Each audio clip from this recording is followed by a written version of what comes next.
Est-ce que vous vous êtes déjà demandé pourquoi certaines motos n'affichent pas plus de 300 km/h?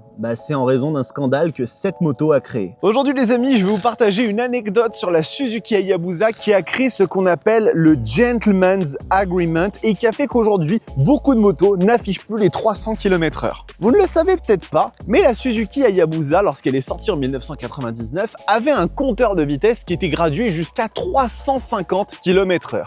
Et ça en fait, ça n'a duré que 3 ans. En 99, 2000 et 2001. Et suite à ça, en fait, il y a eu des espèces de petites inquiétudes un peu au niveau du gouvernement japonais parce que la machine représentait une sorte d'incitation à la délinquance routière. Et ce qui a fait qu'en fait, Honda, Yamaha, Suzuki et Kawasaki se sont mis d'accord pour que les motos à partir de ce moment-là n'aient plus des compteurs gradués jusqu'à plus de 300 km/h. D'ailleurs, sur les Hayabusa qui ont suivi, à partir de 2002, le compteur n'affiche plus que le 280 en termes de chiffres. Les machines sont capables d'aller au-delà, mais c'était un symbole pour montrer que effectivement, ils voulaient aller dans le sens du gouvernement. Il y a plein d'anecdotes comme ça. Et d'ailleurs, il y a certains constructeurs qui ont pris cette tradition un petit peu à contre-courant, puisqu'encore aujourd'hui, si vous allumez certaines MV Agusta, au début de la cinématique de l'écran, il y a en fait un chiffre qui monte. Et ce chiffre, c'est celui de la vitesse. Et il y a certains modèles qui affichent jusqu'à 350 km/h. Une espèce de petite rébellion, on va dire. En tout cas, voilà, si vous vous posiez la question pourquoi est-ce que votre machine n'est pas graduée jusqu'à plus de 300 alors que théoriquement elle peut les prendre, c'est la faute de la Suzuki Hayabusa.